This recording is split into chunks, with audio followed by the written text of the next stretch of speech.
पूजनासाठी येतात. कोणी ठिकाणी भोगांचे असतील त्यांनी प्रत्येकाने भोगाने भगवंताच्या पुढे गोवर्धन आणून ठेवावं. गोपाल कृष्ण भगवान की जय.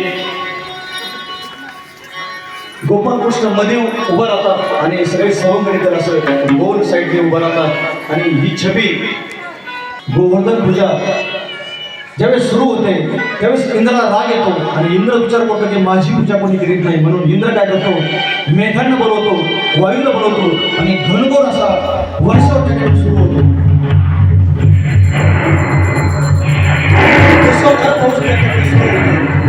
आणि ज्यावेळेस गोपिका त्या ठिकाणी घाबरतात आणि भगवंताला सांगतात की आता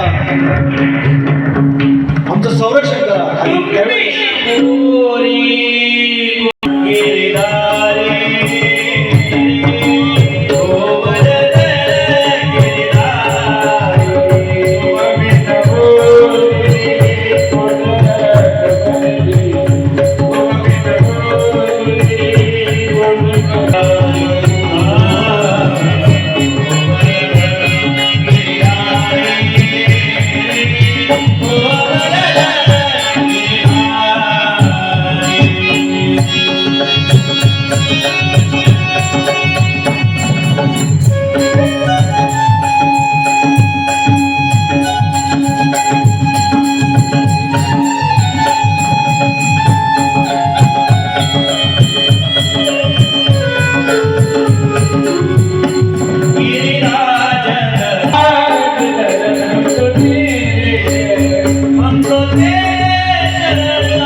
छप्पन घेऊन या आणि यजमान पूजा करायला या. यजमान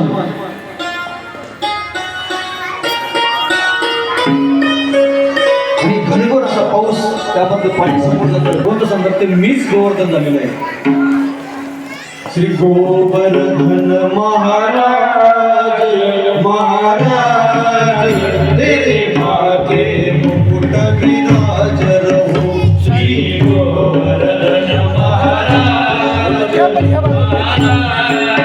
तेरे माथे मुकुट विराज, तेरे कानन कुंडल सोहरी, तेरे कानन कुंडल सोहरी, तेरे कानन कुंडल सोहरी, तेरे कानन कुंडल सोहरी.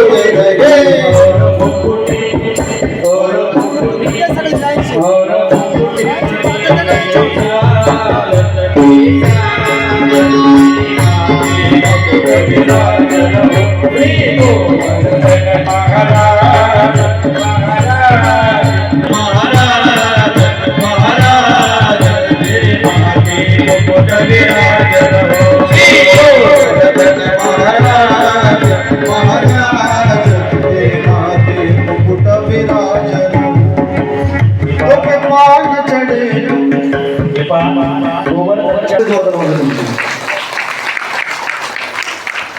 आणि यजमान जोडी त्या ठिकाणी पूजा करायला सुरुवात करा. हळदी कुंकवाचं ताट घ्या, पाणी घ्या, दही तूप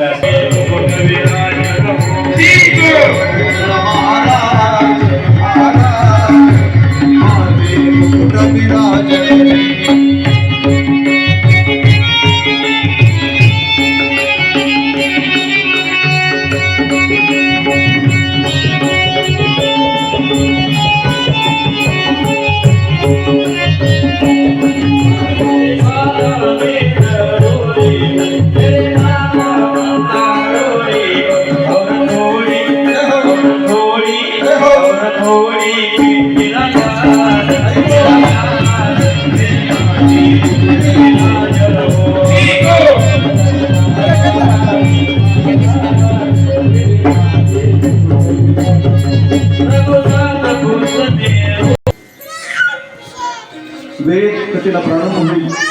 आजची कथा या ठिकाणी विराम पावत आहे आणि यानंतर आरती होईल. त्यानंतर आपली गाडा सोडायची. बोला महाराज भजन घ्या ना थोडं.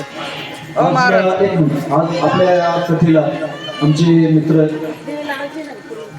अगदी पुण्याहून बाळासाहेब हरिभक्तवरील बाळासाहेब या ठिकाणी आले. त्यांचं मी या वारकरी परिवारच्या वतीने त्यांचं हार्दिक स्वागत करतो. हा थांबा घ्या 2 मिनिटं थांब घ्या.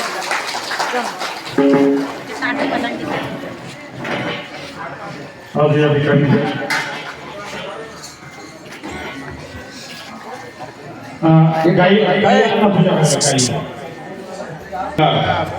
मनुष्याच्या जीवनातली पापताप सर्व नाश करणारी अतिशय पवित्र अशी कथा जो श्रवण करतो त्याचा जीवनाचा निश्चितच उद्धार होत असतो. आणि म्हणून अशी परम मंगलमय भगवंताची ही मंगल कथा आपण सर्वांनी आज श्रवण केलेली आहे.